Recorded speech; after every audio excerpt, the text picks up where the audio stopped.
어제 청와대 문건 수사에 관한 중간 수사 발표에서 검찰은 정윤의 문건 내용이 모두 허구라고 결론을 냈습니다. 또 박지만 회장에 대한 미행설도 사실무근이라고 결론을 내렸죠. 그렇다면 이 모든 문제의 중심에 있는 정윤회 씨, 박지만 회장 그리고 청와대 입장은 어떨까요? 이 삼각의 입장 한번 알아보도록 하겠습니다.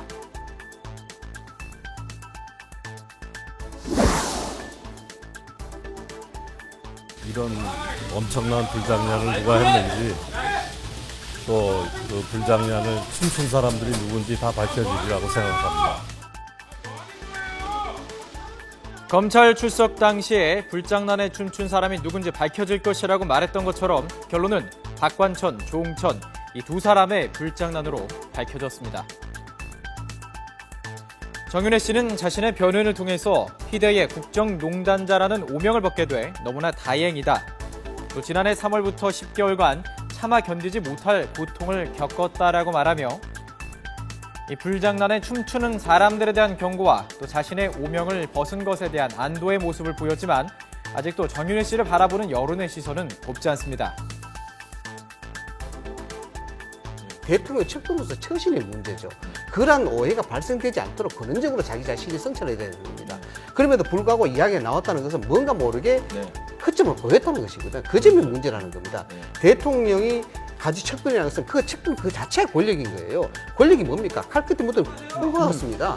이게 칼끝에 묻은 꿀인지 모르고 빨아먹다가 다친다는 거예요. 그래서 더군다나 정윤회 씨는 누굽니까? 공인이 아니에요. 사인이에요. 사인이 그런 권력을 가졌다는 것은 중차대한 문제입니다. 그것이 본인이 아니라 할지라도 여러 사람들이 권력에 대한 의혹이 있다라고 본다 그러면 본인이 일찍부터 처신을 바로 해야 됩니다.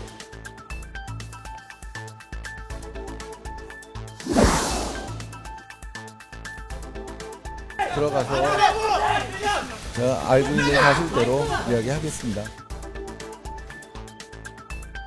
그렇다면 이 박지만 회장은 어떨까요? 박지만 회장은 정윤회 씨와 같은 입장 발표도 없었고 취재진과의 통화에도 응하지 않는 상황이라고 합니다. 다만 평소 가깝게 지내는 지인에게 이제는 그냥 조용히 살겠다는 말만 되풀이했다고 하는데요. 이 말 속엔 박지만 회장의 복잡한 심경이 담겨 있는 듯합니다.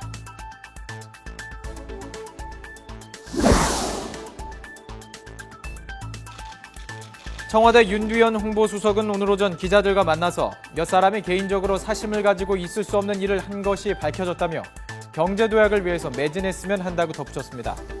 청와대는 어제 있었던 검찰의 중간 수사 결과 발표에 대해 공식 입장이나 반응을 내놓을 게 없다며 침묵을 했었죠. 하지만 검찰 수사 결과 발표가 박근혜 대통령이 제시한 가이드라인에서 한치도 벗어나지 못했다는 비판도 만만치 않은 상황입니다. 그래서 청와대는 법적이고 행정적인 문제는 없다. 도덕적 책임이 없다 할지라도 여기에 대한 진짜 국민에 대한 도덕적 책임이 있는 거예요. 그래서 분명히 이 부분은 청와대로 인해서 청와대 내부 위계라든가 청와대 시스템이 잘못됐으니까 분명하게 국민들한테 해명할 수 있는 자리는 틀림없이 있어야 됩니다. 검찰이 중간 수사 결과 발표를 하면서 정윤회, 박지만, 청와대 입장도 각기 다른 입장을 보이고 있습니다. 문건의 내용은 허위로 밝혀졌지만 여전히 풀리지 않는 비선 실세 의혹에 대해서 앞으로 청와대가 더욱 투명하고 책임 있는 모습을 국민에게 보여줄 차례가 아닐까 싶습니다.